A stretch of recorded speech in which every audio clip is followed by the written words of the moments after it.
E quindi il tema del lavoro dentro a questa nostra impostazione ha come dire, una sua valenza non indifferente. Grazie. Una buona serata a tutti anche da parte mia. Io ringrazio per l'invito, perché è sempre un piacere partecipare a queste riunioni, a queste serate dove si discute, dove si cerca di costruire qualcosa, quindi senz'altro partecipo sempre volentieri, sempre sottolineando, permettetemi, io rappresento la CISL di Belluno e Treviso, quindi nell'autonomia della CISL naturalmente, da ogni tipologia di partito eccetera, lo sottolineo sempre, permettetemi, ma io provo a dare un contributo a questa interessante serata attraverso due considerazioni e poi un'analisi. Cerco di non entrare specificatamente sul lavoro, sui temi eccetera, però mi piacerebbe analizzare questo tema che adesso vi dirò, perché secondo me è la vera sfida che dovrà affrontare qualsiasi associazione, qualsiasi partito politico, chiunque voglia fare il bene comune. Le due considerazioni che vi faccio sono le seguenti. Uno, il Veneto è particolare. In Veneto abbiamo montagne, abbiamo mare, abbiamo il lago, abbiamo le colline, abbiamo città d'arte. Perché vi dico che è particolare? È particolare perché qualcuno dice i problemi che ha il territorio bellunese, che sono particolari con tutte le proprie specificità, non interessano ai veronesi.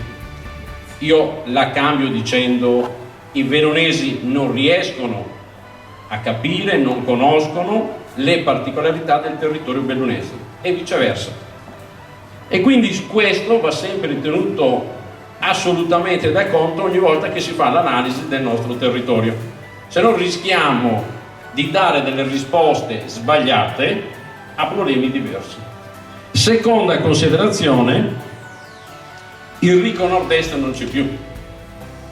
Io ogni tanto sento qualcuno che mi parla del ricco nord-est e puntualizzo: il ricco nord-est, forse l'intervento che mi ha preceduto negli anni 90, oggi non c'è più. Prendiamone atto, se no rischiamo di fare una fotografia ancora sbagliata del nostro Veneto. Allora, e qual è l'analisi che voglio provare a portare stasera? L'analisi di questa sera è il tema della glaciazione demografica. Qualcuno vi parla di inverno demografico. L'inverno è un qualcosa che passa, cambia la stagione. Io vi parlo di glaciazione perché secondo me è talmente lungo nel periodo che a oggi non se ne vede un'uscita.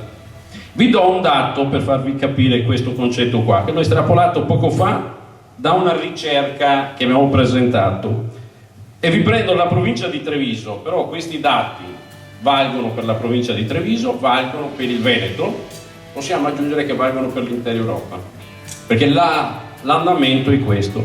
Provincia di Treviso, abbiamo preso i residenti che hanno tra i 3 e i 18 anni, abbiamo 101.000 residenti, ragazzi che hanno dai 3 ai 18 anni. E poi abbiamo preso i ragazzi, permettetemi, i signori che hanno tra i 52 e i 67 anni. E allora in questo caso sono 217.045. 101.000 contro 217.000, c'è una differenza di 115.000 persone. Allora, perché abbiamo preso questi due dati qua? Perché semplicemente quelli che hanno tra i 3 e i 18 anni fra 15 anni entreranno nel mondo del lavoro. Quelli che hanno tra i 52 e i 67 nei prossimi 15 anni usciranno dal mercato del lavoro.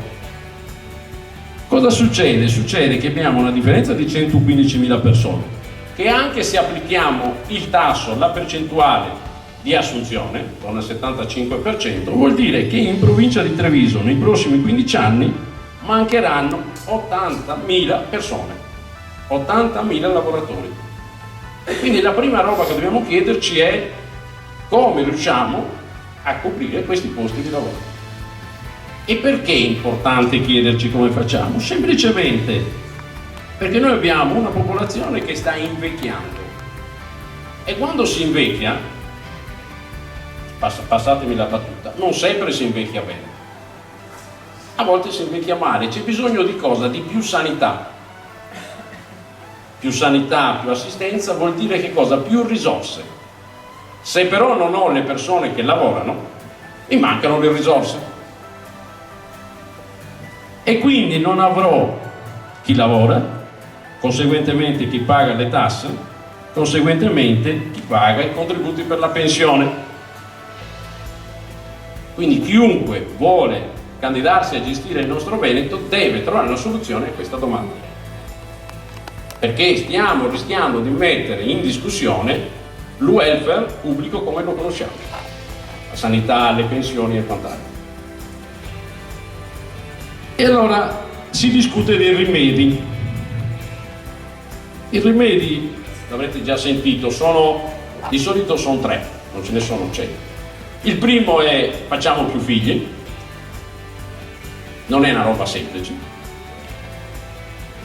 Il secondo, ma non è una roba semplice, primo perché abbiamo dato, secondo perché costano, terzo perché anche se ci mettessimo domani mattina tutti a fare i figli, prima che entrano nel mercato del lavoro ci vogliono 18 anni, 20 anni e quindi non è di semplice soluzione. La seconda è quella di far lavorare i pensionati o allungare l'età pensionabile. Però permettetemi, ogni tanto lancio una battuta, un po' mi scappa qui l'idea del sindacalista che dico oggi si va in pensione, i maschietti vanno in pensione 42 anni e 10 mesi, penso che possa bastare. La terza è quella di riuscire a realizzare una vera politica di accoglienza per gli stranieri.